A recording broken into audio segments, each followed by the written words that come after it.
Hi, I'm Mamta. Welcome into this world of psychology. Let's begin this journey together to understand this field of psychology. Now, most of you have chosen this subject for two reasons. First, it's interesting. Yes, indeed, it is interesting. You have to develop your interest in it. Second, the subject is having the ability to solve all your answers, all the problems, all the issues that you're facing. And definitely, once you're able to understand yourself better, you can help yourself as well as others as well. Let's start with the framework for psychology, class 11th. Now, 70 marks is for the theory and 30 marks is for the practical. You have to pass separately in both the subjects. 70 marks has 9 chapters. Let's start with chapter number 1, which is what is psychology. Now, today we are going to discuss 4 topics. First, the definition of psychology. Second, psychology as a discipline, natural science and social science. Third, understanding mind and behavior. And fourth, understanding the popular notions about the subject of psychology. Let's start with topic number 1. Now, before I start with the concept, let me ask you a few questions here. First, do you think psychology is something that is very easy? Just keep these questions in mind and think about it. We'll come to the answers a little later. Psychology, is it an easy subject first? Secondly, is psychology inborn? Are we born with it, or is it something that we learn? Is psychology face reading, mind reading, thought reading? Think about these questions. Let's start with few concepts. First, look at the definition of psychology. Psychology is defined as a science which studies mental processes, experiences, behaviors in different contexts. Now, this is a very contemporary definition which has 5 concepts under it. First concept is mental processes. When we say mental processes, we talk about the aspect that mind and brain, these are 2 aspects to it. Mind is something that you can't see, it's very subjective, it's something which develops out of your experiences.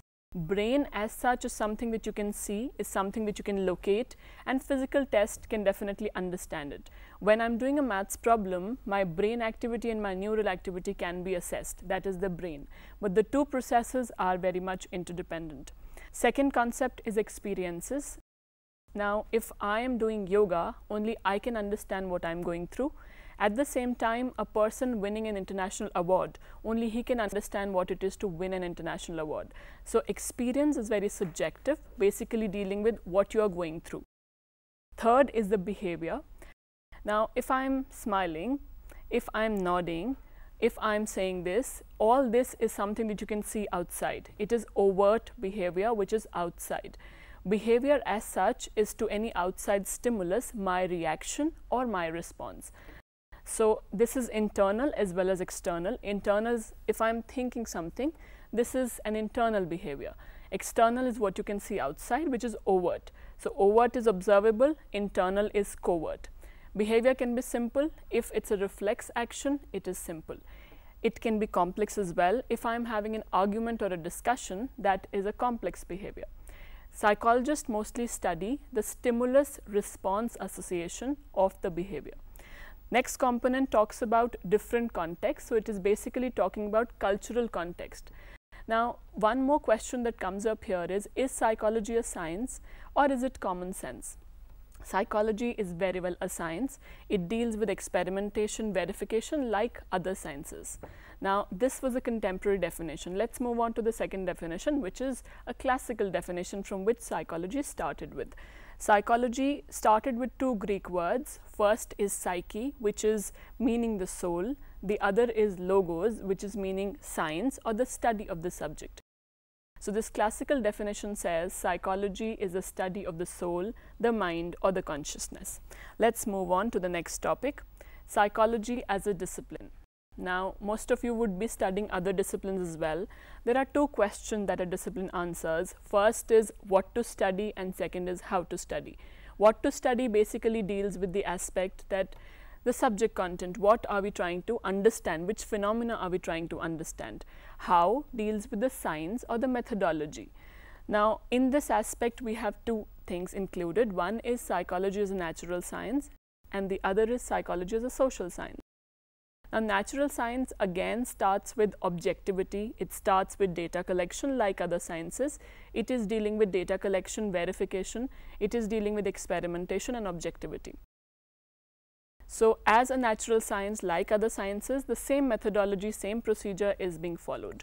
Psychology as a social science basically deals with understanding man, individual in a social context. So, when we talk about psychology or any individual as such, his mind in a social context, so with people, because all of us are social beings. Before we move on to the next one, let me tell you a topic which is very interesting, at the same time very simple, which is understanding mind and behavior. Now, we've already understood the relation between brain and the mind. Now, here when we know, neuroscientists have done a lot of research to prove this fact, that even if a brain structure is damaged, mind still continues to function.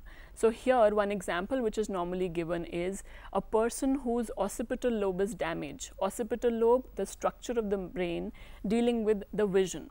If that is damaged in an accident, even then the person responds to visual cues. So, the brain structure damaged, but the mind continues to work. Another example which is normally given here is dealing with a study which was done by Ornish, who talked about patients when they were given this technique of creative visualization, which is that you imagine the stimuli, you imagine the scenario. The patients were asked to imagine that their blocked arteries were opening up, and it so happened, it actually happened that their arteries which were blocked did open up. So, that was the power of the mind, and this field also deals with eradication of fears. The fears that we have also are handled in the same manner. This branch of psychology is known as psychoneuroimmunology. Now, psycho dealing with the mind, neuro dealing with the brain processes, and immunology dealing with your immune system. Now, here one simple example that we can understand. A child is not able to go to school because he falls ill regularly. Now, that is, there's no physical reason, he's perfectly fine, but he keeps having viral regularly. That is the reason, because the mind is having negative thoughts. He is not having very confident and comfortable thoughts about himself, and therefore he ends up falling ill. So, this is where what you have in the mind reflects itself through the bodily processes.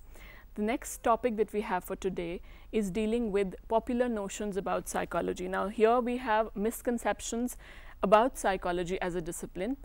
This is what we start with. Is it really, like we've been talking about, it has been discussed and debated that it is a science. So, therefore, it obviously is said that it is not common sense. We can have a concept like, let's say if I am reading something and I go off to sleep. Next morning when I get up, will I be able to remember that data or will I forget it? Commonsensical notion says that I will forget it. And this aspect research has disputed. Research says no. When you get up in the morning, mind consolidates the data and you automatically tend to remember it. Another research which is done here deals with the fact that this study which is done by Dweck in 1975, she divided the subjects or the participants into two groups. First group was given easy problems of maths and then difficult problems a little later, once they were able to sort out the easy problems. They had success with easy problems, they were given difficult problems with the commonsensical notion that they will be able to sort out the difficult problems. But this did not happen, unlike the commonsensical view. The research or the scientific study stated that children, the second group which was given easy and difficult problems combined, they were able to solve and sort out the problems much better because they were told that you have not tried hard enough. So, common sense says easy problems of maths and then difficult problems, children will be able to do it. Research did not agree. One more example which is given here is of the fact, let's say your friend goes out of town. Now, normally common sense will say that the friend goes out of town, the relation is going to end, but that doesn't happen according to research also. It might happen, distance makes the heart grow fonder. Let's look at the misconception of the final topic. Psychologists can read people's mind. Again, it is not possible to understand what is going on in your thoughts, but definitely through the body language, through the observation, through a scientific process, it can be analyzed. Psychologists work only with crazy people. Now, do I look crazy? Are you crazy because you've taken the subject? Or anybody who goes to a psychologist, is that person crazy? It is not that we are dealing with mad people. It is basically the fact that people have certain issues which they want an answer for. You can definitely approach an expert in case you are not able to understand the issue that you're going through. Like we go to a doctor when we are dealing with the body. Any illness in the body, we go to a doctor. Similarly, any illness with the mind, we go to a psychologist or a counselor. It's that normal. If I am having an issue with something which I am not able to handle, I go to my senior counselor and ask for help. So psychologists, counselors, psychiatrists, they are the ones who are dealing with this aspect. Next we move on. Psychology is same as psychiatry. No, it is not. Psychology is basically dealing with the therapy, the skills, the study of the subject, the disorders. Psychiatry is dealing with medication. So doctors who are having MBBS degree, they are psychiatrists. We move on to the next. Psychology allows you to control people. It doesn't allow you to control people, it allows you to influence them, to deal with them in an effective manner, because when you can understand yourself, you can definitely understand other people also, you can help yourself and you can definitely help other people. Psychology is a social science. See, some colleges have graduation or BA in psychology, the others have BSc in psychology. Some have psychology with science, some have psychology with humanities. So it's perfectly fine because it is a science-based subject, so it is okay to have it as a natural science as well as a social science. Commonsensical knowledge and psychological notions are the same. Again, we've already done this, it is not the same. Research says different things apart from what common sense says. So you have to test it and verify it like a scientist. Psychologists, psychiatrists, counselors are mad people. They are not mad people, they are very normal, very healthy. They are just dealing with issues related to the mind. And when you're dealing with any issues related to the mind, sometimes you find it very scary. And that is something which people feel that what will others think if I go to a psychologist. It is not like that. You can definitely approach a psychologist whenever you feel you're stuck up somewhere. You can approach an expert. He's trained to handle in this area, so you can definitely get help. It's a simple subject. Now, this is a very big misconception. It is not a simple subject. It is a subject which is very technical. Because you're taking it for the first time, it will take some time for you to read up, to develop interest in the subject.